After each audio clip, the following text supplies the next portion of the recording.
Hey, it's Colleen. Hi, it's Kate. And it's Megan. And we're the Three Scheme Queens. Each Tuesday, we take you on a deep dive into one of our favorite conspiracy theories. If you have a sense of humor and an open mind, come take this journey with us. We'll tell you what we think, and we'll try to prove it to you.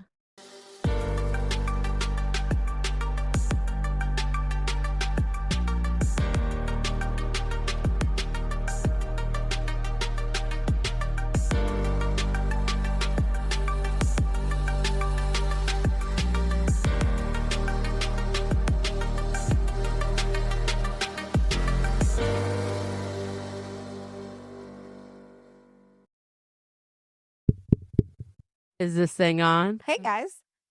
Welcome. We're in our new studio. Coming to you live from the She Shed. I don't know if we can really call it a she shack because it's like in the house. It's just the cutest room in Megan's house. Yeah. We got men in kilts. We have pretty floral wallpaper. This is the office / reading nook / guest room / recording studio. Yeah. It's literally the cutest thing in the world. And Megan did such a good job on the wallpaper. The crown molding. I mean, it is. And then, Jeff made her this beautiful desk.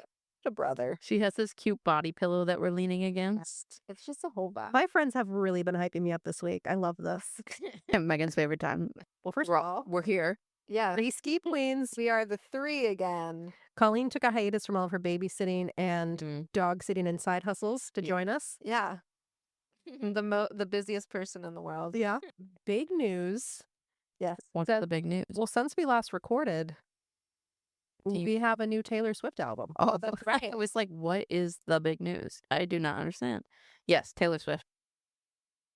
Should we tell the people what we think? Yeah.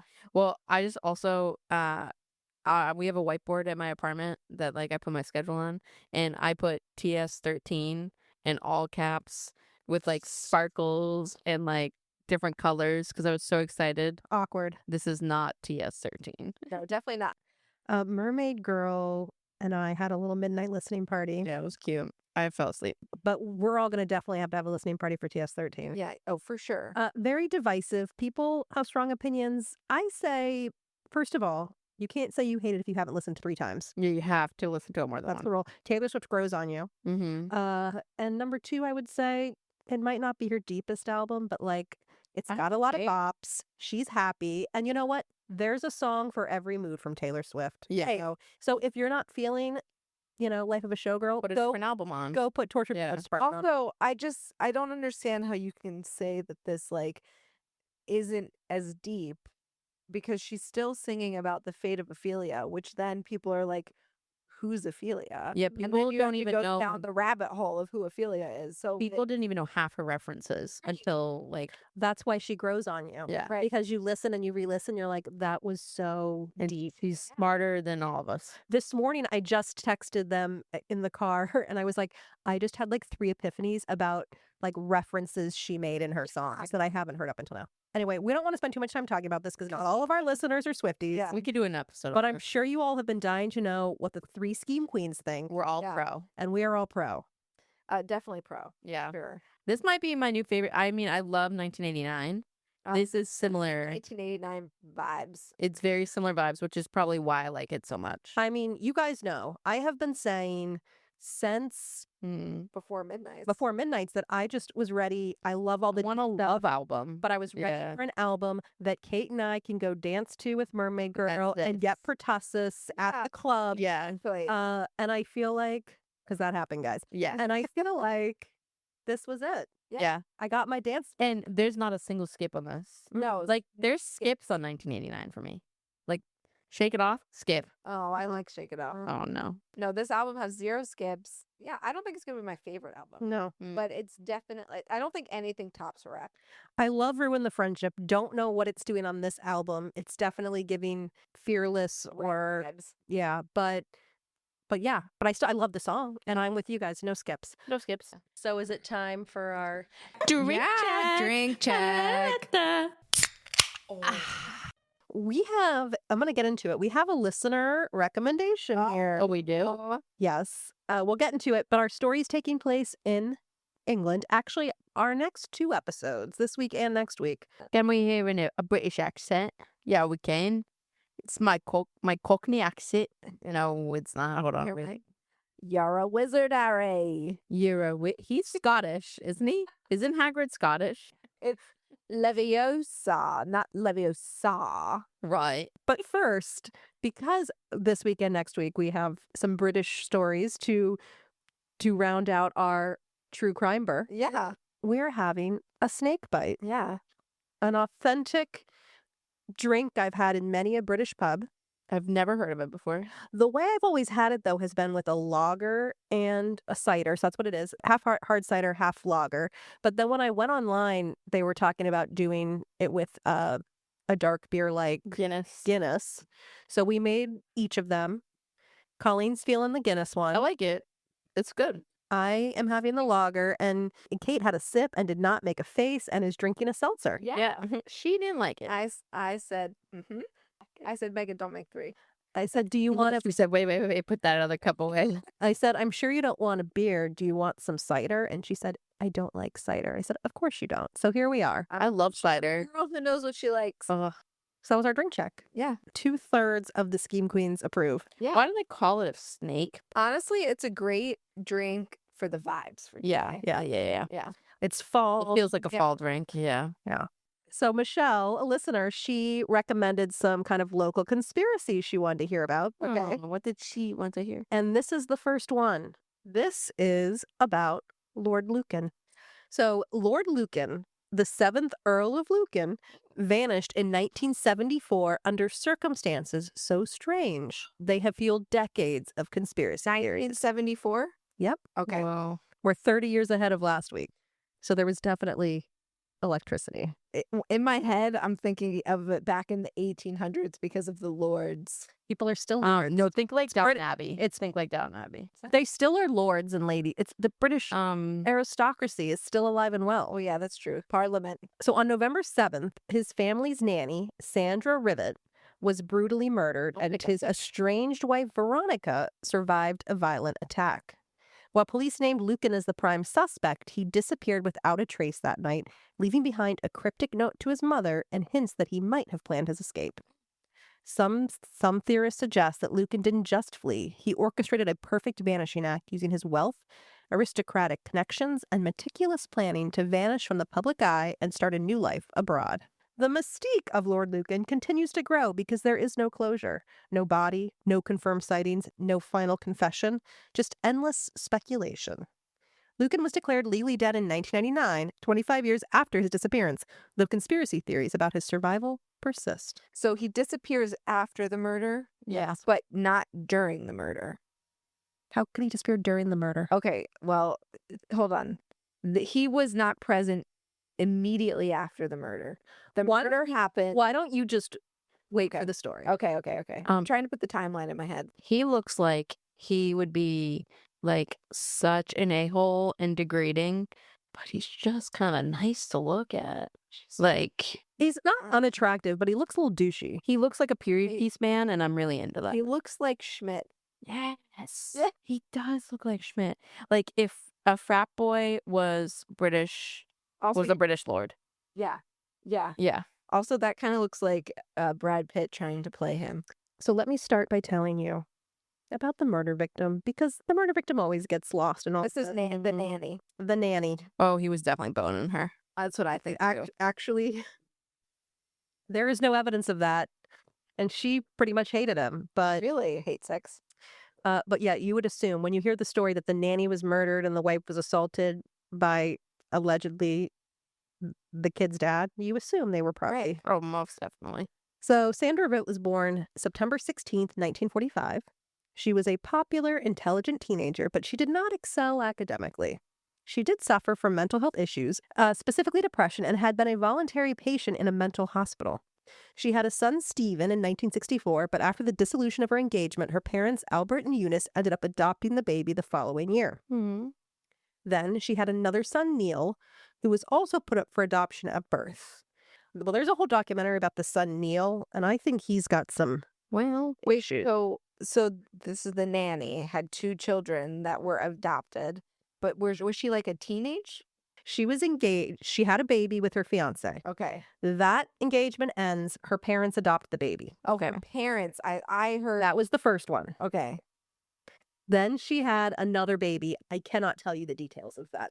But that baby gets put up for stranger adoption. He finds out, like, on his adoptive mother's deathbed about And he's his adopted. birth mother. Okay. Yes. And he's now on this quest, but I think he's got some Mentally ill. issues. Well, she was mentally ill, so it is. Genetic. Yep.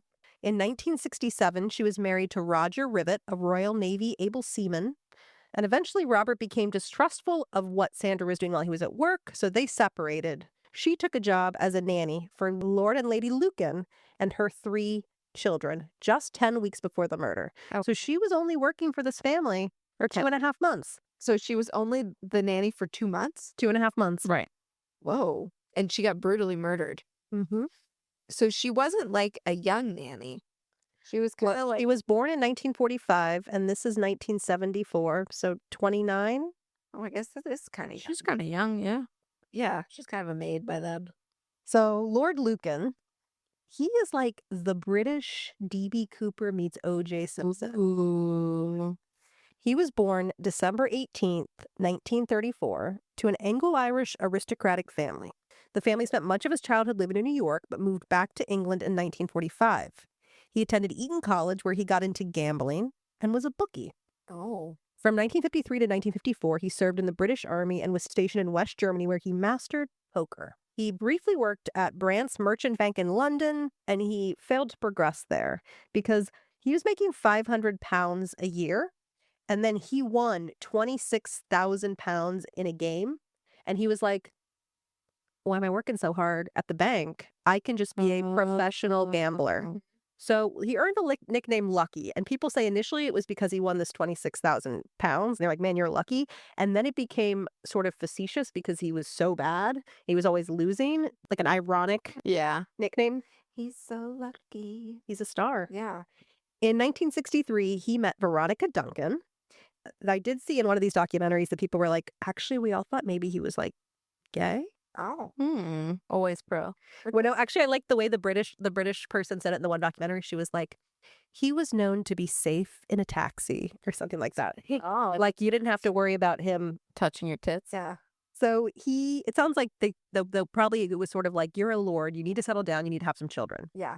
And so he settles down with Veronica Duncan. They married later that year, 2 months after the wedding, on January 21st, 1964. His dad died of a stroke. That's when he became the Earl, and his wife became Countess. Oh. They had 3 children. Lady Frances Bingham in 1964, George Bingham, the 8th Earl of Lucan in 1967, and Lady Camilla Bingham in 1970. Lucan continued to lose money at gambling, and so he had a lot of financial stress. There was a strain of Veronica's postpartum depression, and so they separated in 1973. Isn't he like part of the generational wealth? Correct. Okay. So He's making none of his own money. He's losing all of his inheritance gambling. My God. The couple engaged in a bitter, dramatic custody divorce.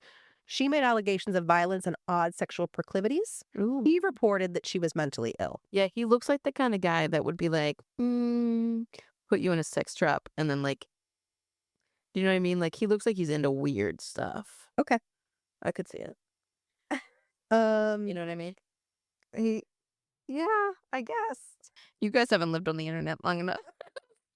She alleges that while she was depressed, he had been trying to commit her to establish her as an unstable mom so he could earn custody.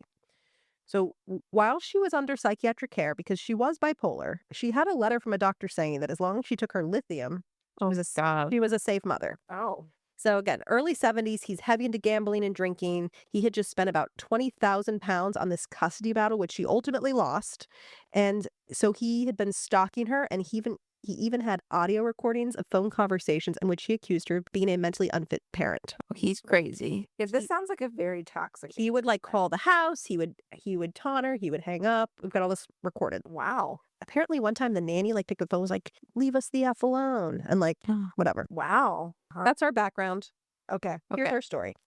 On the evening of November 7th, 1974, Lady Lucan was attacked, and she burst into the plumber's arms. This was a pub where Sandra's boyfriend actually worked as the bartender, and claimed that her husband had attacked her and had killed the 29-year-old nanny, Sandra Rivett. Oh, Wow. God. According to Veronica, Sandra had put the children to bed just before 9 p.m. and asked Veronica, or Lady Lucan, they're one and the same, if she would like a cup of tea. She went down to the basement kitchen to make one. What we know from the detectives who are first on the scene is that the light bulb had been removed from the fixture and was sitting on a nearby chair. Oh. So we theorize that she was attacked in the basement and somebody was waiting for her. Lady Lucan claims that after Rivett didn't return with the tea, she went down to the first floor and stood at the top of the basement stairs and called to Rivett before she was attacked by an unknown man From behind. from behind. Whoa. This is like a classic horror story. Yeah. Yeah. When you see this, you see the camera panning from the dark stairs down below up to the bright light and something. And she's focused at the bottom of the stairs. Got it. What's coming from behind Yeah. her. Classic horror story. And you hear, and then music gets slowly louder. Exactly. So Oh, she claims that she was attacked by this unknown man, but when he told her to shut up, she recognized his voice Right. as her husband, Okay. Lord Lucan's. Okay. The two fought. She ended up grabbing his testicles Oh, good for her. until he released her. Good for her. And it sort of feels like there's like this probably this whole adrenaline rush. Yeah. She just grabbed him He by the grabs him and then buttons. they just kind of crash. Now they're both just like sitting there like worn out from this Yeah. tussle, scuffle. Yeah. I don't think my instinct would be grab the balls, but that's such a good instinct. And so after this little scuffle, All right. he admits to having killed Rivett. Oh. And again, this is her version of events.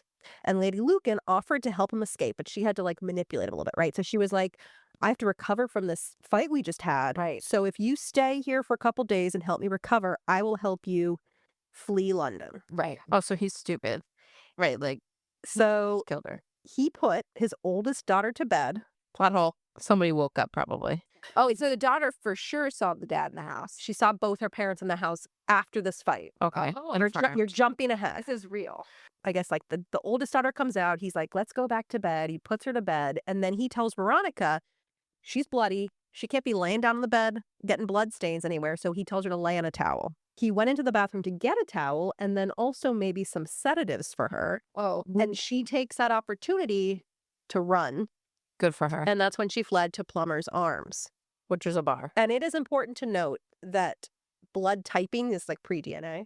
Did confirm this version of events. Like there was like blood on a towel in the bedroom and blood at the top of the stairs and all of that. And it was all the same blood. Blood in the basement that matched Sandra's, and there's blood at the Okay. top of the stairs that matches Lady Lucan's, and there's blood on a towel in the bedroom. And so based on that information, it matched. Okay. I'm with you.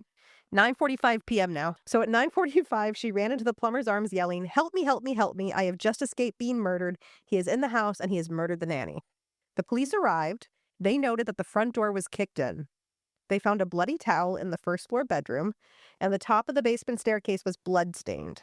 There was a bloodstained pipe on the floor, so that's what they think was this murder weapon, and the walls and banisters were damaged, indicating an altercation. There was a large canvas sack in the basement. It was like a U.S. mail bag with an arm hanging out of it Whoa. and a pool of blood surrounding it. Just an arm. We had just an arm? She was in the bag. Oh, okay. I definitely thought that her arm had been severed. They see an arm hanging out of the bag. Yeah. I just a dangling. Her arms were cut off. Her legs were cut off. In the meantime, the police went to investigate Lord Lucan's home because, again, they're separated, right? On a bed was a suit and a shirt alongside a book on Greek shipping millionaires and Lucan's wallet, card keys, money, driver's license, handkerchief, and spectacles Right. were on a bedside table. His passport was in a drawer and his blue Mercedes-Benz parked outside, its engine cold and battery flat because he had been driving his friend's Ford Corsair for the last 2 to 3 weeks. Okay. We know the next step that Lord Lucan took. So we know he then fled to his aristocratic friends for help. He first went to the home of Madeline Florman between 10 and 10:30. So this, it sounds like, was like his kid's friend's parent. Okay. And they were friends. But I guess allegedly he fled to her to be like, can you go take care of the kids? But she said she didn't answer the door because she was alone. Her husband was out of town. And then, so he's pounding on the door at 10 to 10:30. Then she gets an incoherent phone call a little bit later, but she hung up. His blood type was found on the front stoop, So we know he was there, and this matches her story. And again, the theory is that he was going to send her to check on the children. Yeah. Between 10:30 and 11 p.m., he called his mother, and he told her to go get the children. He told her there had been a terrible catastrophe, that he had been driving by and saw Veronica in an altercation with a man in the basement of the house. Like, saw this through the window, so he had to... He just happened to have been there. So he had to go in and save her. So he couldn't go in there, though, to help the kids. I think he's alleging he saw this, Yeah. and he did go So in. that would be my question. Oh, but then why can't he stay with the kids? That would be my question for him if I was his mother. Yeah, why does he need to urgently leave? Yeah.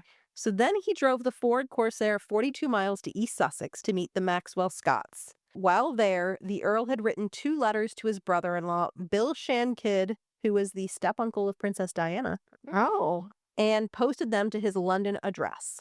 At about 12:30 a.m., he spoke with his mother again and told her that he would be in touch later that day, but declined to speak with the police. She was like, "Police are here. Do you want to talk to me?" He's like, No. I'll reach out to them later. They know he drove off, and this was the last time he was ever seen. Whoa. His car was found abandoned in New Haven, 16 miles away, presumed to have been left there sometime between 5 and 8 a.m. It was soaked in blood belonging to both Lady Lucan and Sandra. Whoa. So those letters that he mailed to his friend, his brother-in-law, here's what it says. The first one says, "Dear Bill, the most ghastly circumstances arose tonight, which I briefly described to my mother. When I interrupted the fight at Lower Belgrave Street and the man left, Lady Lucan accused me of having hired him. I took her upstairs and sent Frances up to bed and tried to clean her up. She lay doggo for a bit," which I guess is what the Brits mean for... Laid down? Yeah. For a bit, and when I was in the bathroom, left the house. The circumstantial evidence against me is strong, in that thee will say it was all my doing. I will also lie doggo for a bit, but I am only concerned for the children. If you can manage it, I want them to live with you. He says somebody will handle the school fees. V has demonstrated her hatred of me in the past and would do anything to see me accused. For George and Francis to go through life knowing their father had stood in the dock for attempted murder would be too much. When they're old enough to understand, explain to them the dream of paranoia and look after them. Yours ever, John. Oh. The dream of paranoia? You know, it's old-fashioned and Yeah. and I can't really speak to the language. Yeah, I think lay doggo means like lay low. You know what else? This movie, kind of fun story. That story he told in the note, that is the plot of the movie The Fugitive. Whoa. But that About him? well, that came out in 1993, so we have to say that he probably inspired the movie, not the other way around. But interesting. So pretty much, he's claiming again that he intervened with this intruder attacking his wife, and she's like, "And my wife accused me of hiring a hitman to kill her." So there was an inquest into the murder in June of 1975. During the inquest, the jury was out for only 31 minutes, and their verdict was murder by Lord Lucan. It was the last time that an inquest jury exercised its right to name a murderer. So the inquest jury declared, like, Lord Lucan did this, he's the murderer, in 1975. Mm-hmm.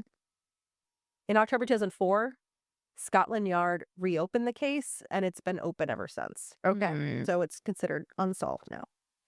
Okay, so that's the background, and so you guys are just dying to get into what could have happened in the theories, right? Yeah. Wait, so like we saw his abandoned car and then never heard from him again. He's never been seen I again. have some ideas. And I have a question. Why was the case opened up again?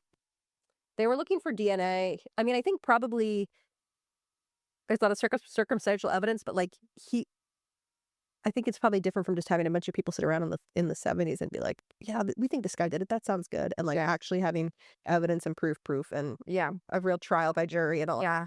I think that he probably made some gambling mistakes and might have been taken out by somebody. Ooh. Yes, Is Veronica still alive? she died in 2017. So she ran to this pub to call the cops and then like she lived to tell the tale. She did. Her kids don't talk to her anymore. She was estranged from her children. That is giving me vibes. Also, interestingly, like he keeps making, like, he told this story that like I had to leave because Veronica was going to accuse me of hiring a hitman, but like Veronica never actually ever said like she never made that accusation. Right. So that's also weird. Kate, your first question was maybe he didn't really mean to kill the nanny. Yeah. Do we think he meant to just kill his wife? So that's sort of the general recognized theory before we get into like the deeper conspiracies. Yeah. The general thought is, accepted theory is that this was a case of mistaken identity. Mm-hmm. Okay. Hold on, I'm following. He knew that the nanny was off on Thursdays because that's when she would go be with her boyfriend Mhm. who worked at the pub, and that his wife liked to make tea at 9 p.m. He had positioned himself in the basement. Again, this is the theory. He goes down to the basement. He unscrewed that light bulb to make it nice and dark, and he just didn't wait to attack his wife, thinking she was going to be making her own tea at 9 p.m. on Thursday. Greville Howard, a friend, told police Lucan had told him that killing his wife would save him from bankruptcy because he could reclaim the house and he could dump her body in the Solent and she would never be found. The initial theory was that he was trying to attack his wife, and again, it was supposed to be the nanny night off, but she had actually swapped nights off. So while she wasn't supposed to be there, Oh. she happened to be there. Unbeknownst to him. Lady Frances said that she had been in the second floor bedroom watching TV. Lady Frances is the older daughter that you were like, what was she doing? She was Yeah. supposed to be asleep. So she had been in the second floor bedroom watching TV, and she heard her mother scream, but had assumed that the cat had scratched her. Later, her parents had walked in together, and she had noticed that her mother had blood on her face and her father was wearing a full-length overcoat, which doesn't really actually match Lady Lucan's description of how he looked. But Frances was sent up to bed and later heard her father calling for her mother and saw him searching, then going downstairs. And she confirmed that during that last weekend she'd been with her dad, she told him, yeah, Sandra goes out with her boyfriend on Thursdays and she's not home. So we know the daughter told him this. She shouldn't have been home, but she was home. Right. So most people, that is the theory, except the story. That makes sense. I think it's not so. It does not make so much sense because they look nothing alike if you pull up their appearances. She had defensive wounds and bruising to the front of her face, so they would have had to have been Face to face to face having an altercation. So he would have had time to be like, wait, this isn't my wife, Yeah. right? Sandra was a 29-year-old redhead. She was 5'2", which was the same as Lady Lucan, but she was a little bit fuller in figure. Maybe he killed her. Like, maybe he did go to kill Veronica, but he killed the nanny because he didn't want other witnesses to Veronica's He death. was already ready to go when he And then when he saw Veronica, maybe he changed his mind. or maybe he just took it all out of him. He was like, Yeah. I can't. Yeah, I don't know. Yeah. Also, I guess it was dark, but it is interesting to note that, like, it's not like he snuck up behind and killed her and was like, oops, I got the They were definitely likely. They had a definitely. chance to look at each other and know. Well, my guess is that he just pulled an audible and was like, I can't have any witnesses here. So Yeah, that's kind of what I was yeah. thinking. So like, sorry, you weren't the intended target, but you're my collateral damage. Mhm. Or, alternate theory that I kind of lean toward, Oh, Okay. he wanted to kill the nanny. maybe he isn't the actual murderer. Oh, Maybe he did hire a hitman to murder his Oh. wife. And the plan was that the hitman was going to kill the wife and then he was going to show up to dispose of the body. Because why did he kill her and then put her in this bag right, where the arm was like, that just seems like a lot of work right. unless someone else had done it and his job was supposed to be to come get the bag and clear it out. I'm sorry. If you're spending money on a hitman, They better clean up the he scene. better do the whole thing. Yeah. Like, no, I don't think so. Also, it would make sense why maybe the hitman didn't know he got the wrong person. Right. So like Lord Lucan walks in and is like, You had Oh. one job.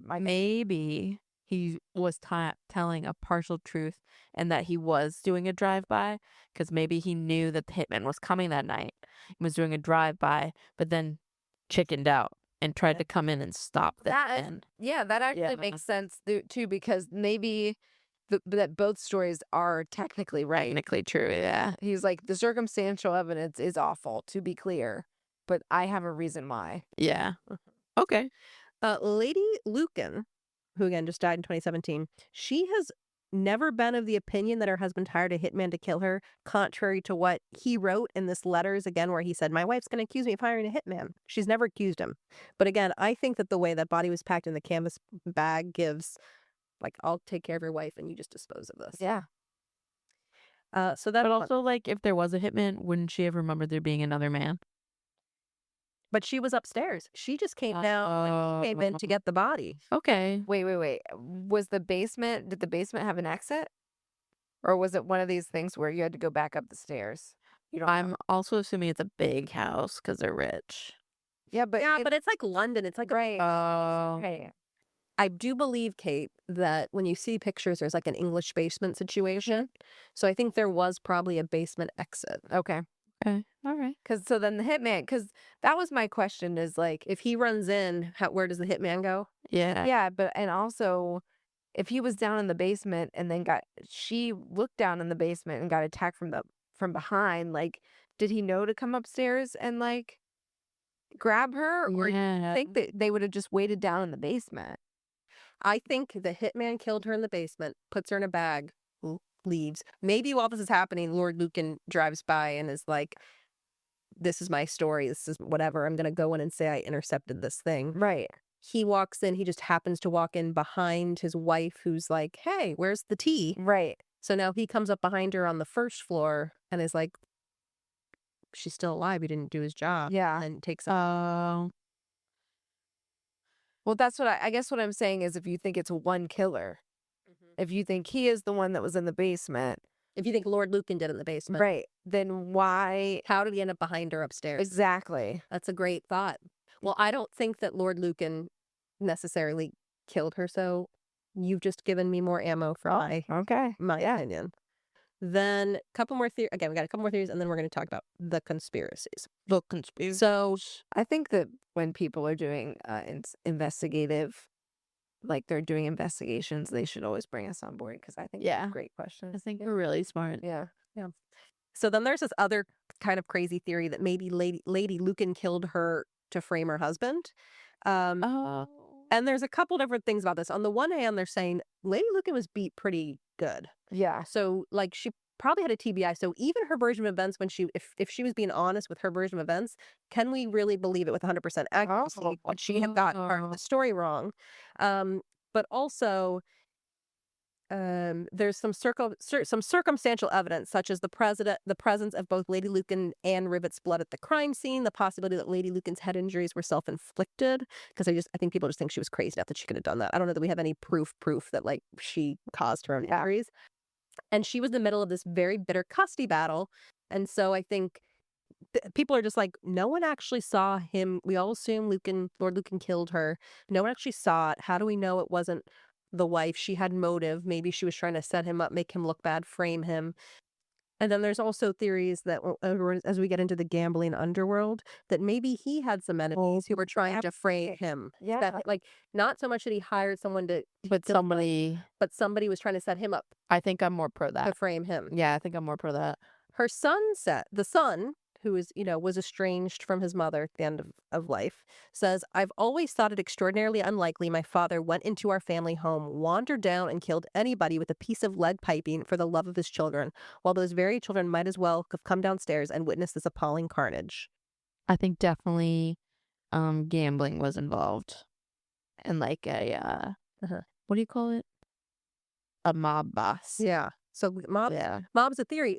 Was the mob involved in the murder, and was the mob involved in And getting his disappearance. Yes. I think 100%. That's So- all my eggs That's what I in that my basket. theories. But a couple of other thoughts, guys. Like just some side notes before again we get into the conspiracy stuff. Like, interesting that he borrowed his friend's car 2 weeks prior. Yeah, why?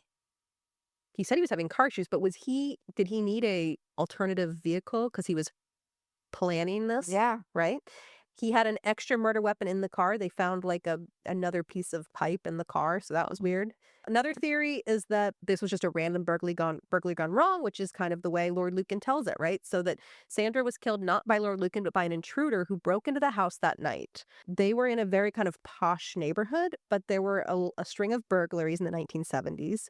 And again, Lady Lucan's account was very fragmented, and people are like, fragmented? People are like, can we even believe her? Because she had TBI, maybe. And mental health issues. Yes.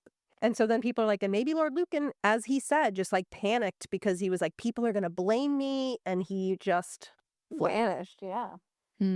So let's talk about the mob, the gambling underworld. Okay.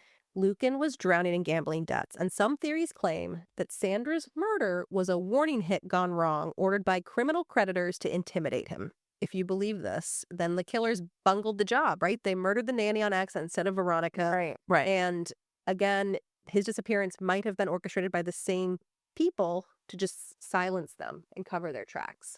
Aspinall is a character we haven't really talked about. He was a wealthy society figure, a professional gambler. He had his own like gambling house. That's where Lord Lucan went to gamble all the time. And he was also a celebrated zoo owner. Whoa. That's That's weird. yeah. And it goes into this theory that maybe he was fed to tigers. Oh. So he ran exclusive gambling clubs in London, such as the Claremont Club, where Lord Lucan was a regular.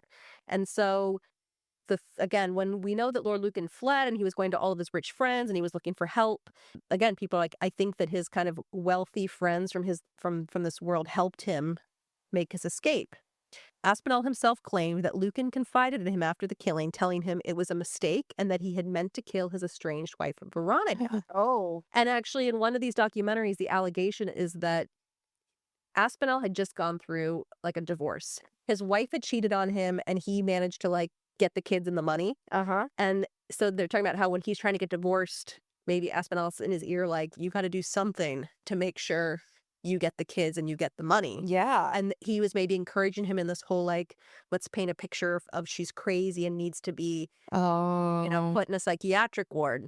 So sounds like he was maybe not a good influence on him, but also Lord Lucan owed him a lot of money. And so people go back and forth. I'm like, this guy was owed a lot of money by his rich friends. And that's like, this is who gives him money, right? So he can't really be mad at them and cut them off. Right. Yeah. It's not the first person that's been in debt to him. So people have all these thoughts about Aspinall.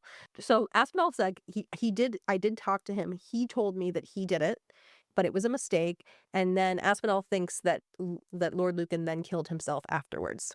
I could believe But that. also, if he was helping him get away and escape, that's a great story to say. Right. Oh yeah, he killed himself. And I could see them like funding him to go live in like the Bahamas. Yeah, You exactly. know what I mean? Like, yeah, or South America or something. In the decades following Lord Lucan's disappearance, Aspinall often defended his friend publicly. He maintained that Lucan was not a murderer in the sense of a cold-blooded killer, but a man driven by desperation during a bitter custody battle. Again, because he was a powerful, well-connected figure, suspicions linger that he and others kind of in this gambling group may have financed or facilitated his flight, or at the very least covered for him. Those are kind of the murder theories, and then we'll get into where he went. So you guys still think maybe the mobsters did it as like a warning, like you owe us money, Yeah. and here's a warning, we're gonna So kill your wife. if he disappeared. I sort of feel like Either that. I feel like he hired a hitman, maybe funded by his friends. No. Well, hear me out. Yeah. He hires a hitman with money he doesn't have, promising them he's going to get him the money because he's going to get the house. Nobody's gonna kill without the money in their pocket. And then, well, a gambler would make this deal. You're right. And then what happens is he doesn't get the money because the hitman gets the wrong person. He believes because he knows the mob's going to be after him and he doesn't have the money. The mob finds him and then kills him and feeds him. to the tigers. Oh, To the fishes or to the tigers? Well, where did the tigers come? he could be sleeping with the fishes. Before he knew he was even drowning? Yeah. Mm-hmm. Question 2, did he live? Did he get away? So this is how, if he got away, where is he now? Not even that. Just like, what do we think happened to him? Question number 2. So Lady Lucan thinks that he took a ferry from New Haven, that's where his car was found, Uh-huh. and jumped off the boat to his death in the channel. Wait, so she thinks he committed suicide? Correct. Because he couldn't live with himself after what he did? I guess. I think she's wrong.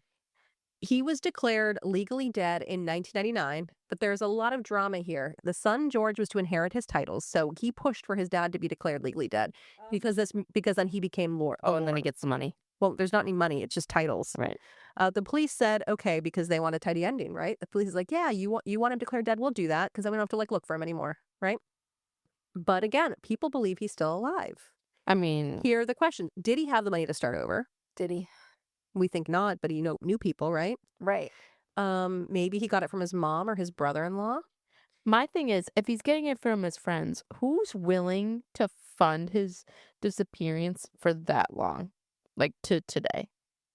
Well, they probably didn't fund it. They probably just had to get him away, and then he could figure it out on his own, right? He had to get Okay. so he had to get a new identity and maybe just some startup cash. Uh-huh. Okay. So he could just go and get his life together. And go be a professional gambler somewhere else. Right. I don't know. Okay. That makes Well, sense. this kind of goes back to when we talked about, did Hitler escape? Yeah, I was Yeah, that's kind of what I was thinking. Argentina.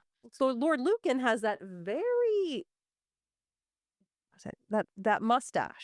That's the signature look, Oh, right? yeah. It's kind of like Hitler. When we looked at, remember we looked at all those pictures of Hitler, if Hitler were to shave, how he would have been unrecognizable. Yes. So like if this guy had a mustache, he shaved his mustache, he might have been unrecognizable. Yeah. Yeah, I could see it. But also, could he have stayed out of trouble?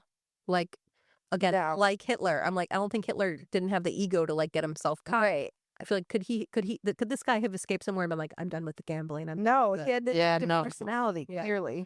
Lady Lucan thinks that he was not the sort of Englishman to cope abroad. He likes England. He couldn't speak foreign languages and he preferred English food. Also, who prefers English He food? probably killed himself. He liked bangers and mash. There's another witness, Philippe What Marc. the heck is this guy? The god now? Yeah, what's this witness that's coming out of the woodwork now? He was in the gambling circle. Okay. He was a stockbroker. He knew Lucan from gambling. He claims that Lucan traveled to a private zoo in Kent owned by Aspinall after the Fed murder. himself to the tigers.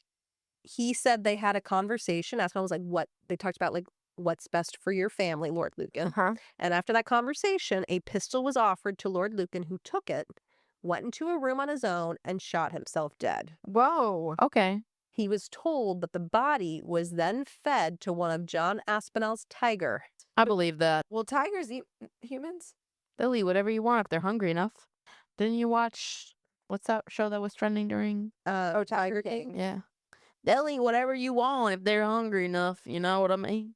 Yes, tigers can and do eat humans, though it is rare for them to prey on people. They and So I guess do. if they're presented it, like do you think his body was like chopped into pieces But it then says- fed to him? It says that they were usually when tigers eat humans, it's like a threat situation, not like a hunger. It's like a defensive thing. So Yeah. if you just threw this body, would they eat it? Right. Like Me. we smell appetizing. Maybe you withhold food from them. Yeah, that's what I'm thinking. Like that they. And then after a day, they're like, Yeah. this Also, enough.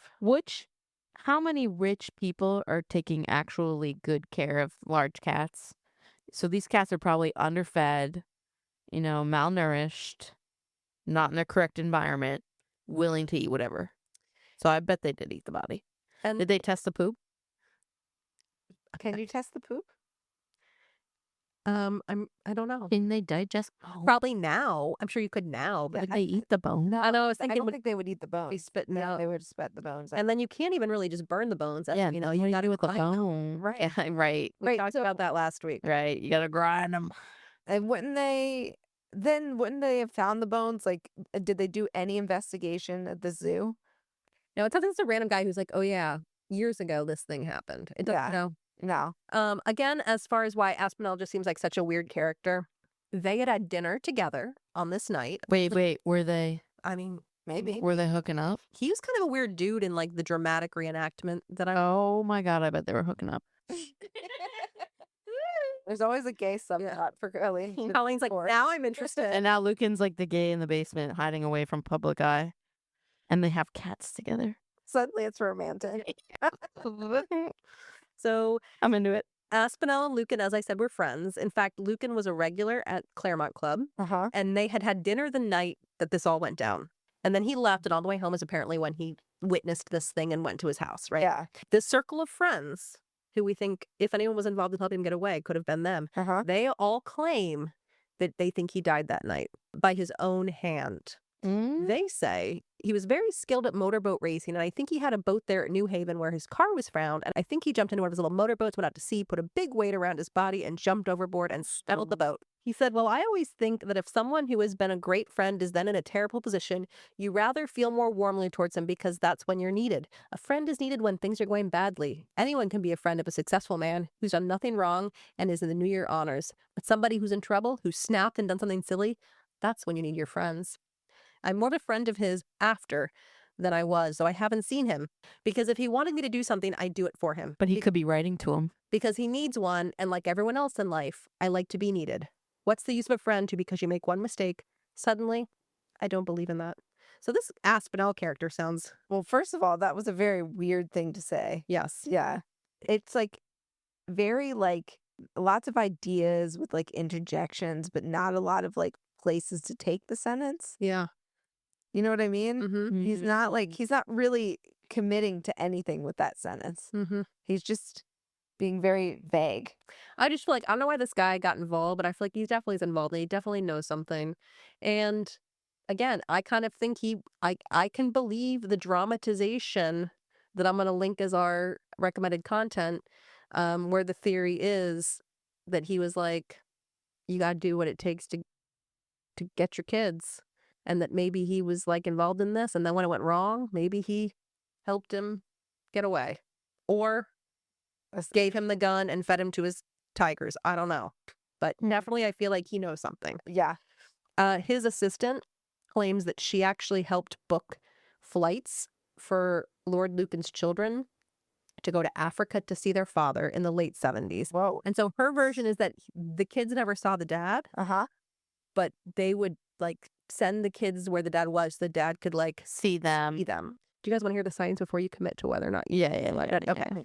So the most plausible of the sightings is South Africa in the 1980s in Johannesburg and Cape Town, which, by the way, are like on two separate ends of South Africa. But several casino employees claimed a man matching Lucan's description had been gambling in Johannesburg and Cape Town, which again, I would believe. If he got away, he didn't just like He's gambling. clean up his act. He was reportedly seen carrying himself with a distinct upper-class British air and frequently avoiding cameras and attention. He was seen using British money and occasionally slipping into upper-class circles, suggesting he might have been attempting to recreate a familiar lifestyle abroad. Multiple independent witnesses, which all casino staff, claimed to have seen this man match the description, so this seems like a pretty plausible situation. Again, he was hanging with like British expatriates. So that is the one theory. And again, it kind of goes along with the theory that Jill Finley, the former assistant, said that she actually bought tickets for his kids, for him to see his kids. Yeah. Okay. Then we have Australia in the 90s, Sydney and Melbourne. A retired nurse in Sydney claimed that she recognized him reading in a park, and a Melbourne bar owner. I mean, how close are Melbourne and Sydney to each other? Australia, Yeah. 42 Wallabies, Sydney. It's like 900 kilometers apart. Ah, of So course. that's pretty far. Yeah. Of course. A Melbourne bar owner said a man claimed to be a minor aristocrat fit Lucan's description perfectly. Again, there's a lot of, theories that he could be in Australia because it's English speaking, and so that would make sense. I mean, South Africa is English speaking. They're Afrikaan, but they do also a lot of them speak English. It was a British colony. Yeah, but they speak Afrikaan. Afrikaan. What is Afrikaan? It's a language that they speak in South Africa. Wait a second. That's Sounds like how you made really, that up. I really thought you were just. No, it's like spelled Afrikaans. West Germanic language spoken primarily in South Africa, originating from Dutch vernacular. So I thought you were trying to do an accent. no, Afrikaan. I don't do accents. Afrikaan. Now, when I told you that I think that that son who was put up for adoption, who never met the nanny, is a little bit crazy, he 100% believes there's this man living in Brisbane, Australia, who he thinks is Lord Lucan, because there was some facial recognition technology that said they could be a match. But they've since identified that man as Derek Crowther. Poor man. Also as Christopher Newman. He was in Canada before the murder, so it's like, does the time even make sense? And anyway, when he keeps asking guys, like, I know who you are, and I think the guy has like some dementia. And it's like, oh, you knew, you know who I am?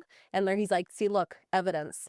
But he is dementia. I think that it's just the son is just looking for an answer and is locked it on this guy. There's also some rumors that he was spotted in the French Riviera in the 70s and 80s, frequenting Monte Carlo and Nice because that's where the wealthy people live, and that he would stay in luxury hotels under different names, often avoiding photographs. Where is he getting? Again, plausible spot, but I don't think he would have had that. I don't think if someone gave him the money to get out and start a life, I can't believe he was like raking it in and hobnobbing in like these rich areas, right? And then there's some theories that he was like seen in like rural UK, some less plausible sightings in India, the United States, South America, Caribbean, New Zealand.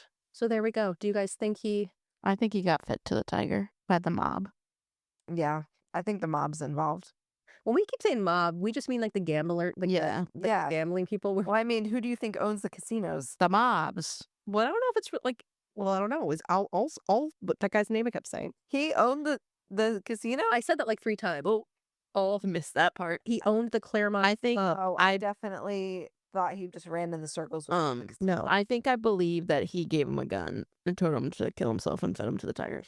would he have killed himself? I guess that's my question. Like, what was I guess, like, what's the motive?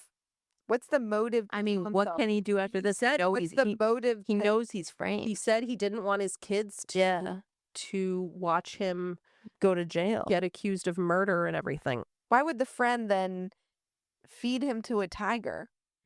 To destroy the evidence? To destroy the Why would he destroy the evidence if very clearly he went into a room and shot himself? Why would you have to destroy evidence for that?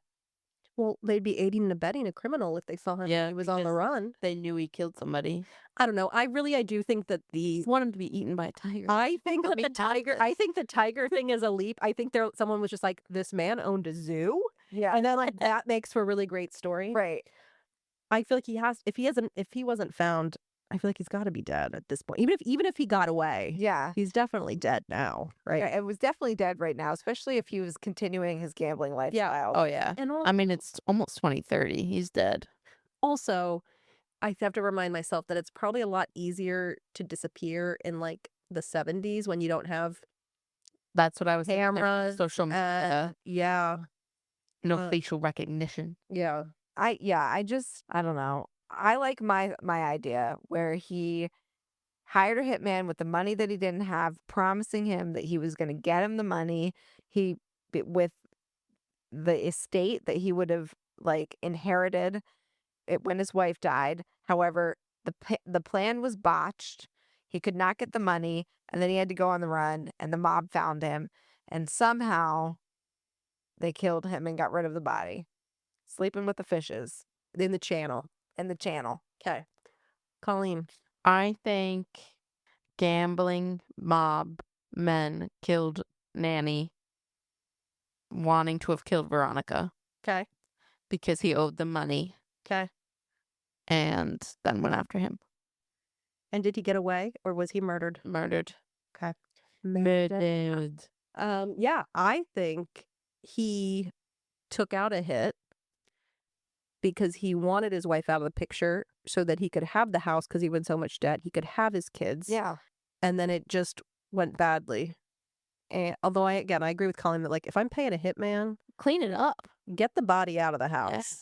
Also, I'm like, you got a body in a bag. That's like got to be most of the work. Or like, what if he did hire a hitman and the hitman, like, he changed his mind and he went to go get his wife, and then then why would his wife be attacked? I guess Maybe the hitman was supposed to kill all the adults and leave the kids. Yeah, I mean, the better deal would be he just wouldn't go into the house because then he has an alibi. He's not in the house. Right. And his wife just finds the dead nanny and is like, someone broke into the house. Right. Right. So that's what I think. I think he took out a hit and I think the hitman messed up. But I can also see your point that maybe it was like in all these documentaries, everyone's like, no one was really mad at him for owing money, but like that's what you would say now, right? Right. I bet your point about like, was this a warning? Like, pay us your money or you're next. Yeah. You know? Did he get away? I kind of feel, I just don't know why he would jump into the water. I would believe more your perspective that they got rid of him. Right. I feel like he fled to all these rich friends who seemed to have loyalty. This guy was weird. He probably did help him get out, but I'm sure he didn't last very long because he Right. probably pissed off some people and died pretty soon after. Right. So yeah, guys, don't gamble. Gamble responsibly. Yeah. Like, drink responsibly. Yeah. Guys, just a reminder, don't forget to check out our Facebook and Instagram pages at 3 Scheme Queens. That's the number 3 Scheme Queens, all one word. We're also on Reddit, same username. If you want to check out our website, go to 3schemequeens.com and you can find links to our social media accounts, our Buzzsprout page, all of our episodes, additional content, and our contact page where you can engage with us and share any updates on the topics that we have discussed. Let us know how we're doing and what you want to hear next. There are also opportunities to financially support us with links to buy us a cup of coffee and links to our merch store. As always, if you choose not to financially support us, we appreciate the follows, the downloads, the listens, the likes. Kate, what should the people do? They should pull out their phone right now, boop, boop, boop, and text 3 people that you think want to murder their nanny Right. or have a nanny or Or the nanny. yeah, because I think that they would like this 70s murder drama conspiracy podcast And after you do that, you scroll on down, leave us a 5-star review, leave us a comment, share us on your social media platform, and interact with us on our social media platforms. And yeah, We'll see you next Tuesday. You know, yeah, next Tuesday.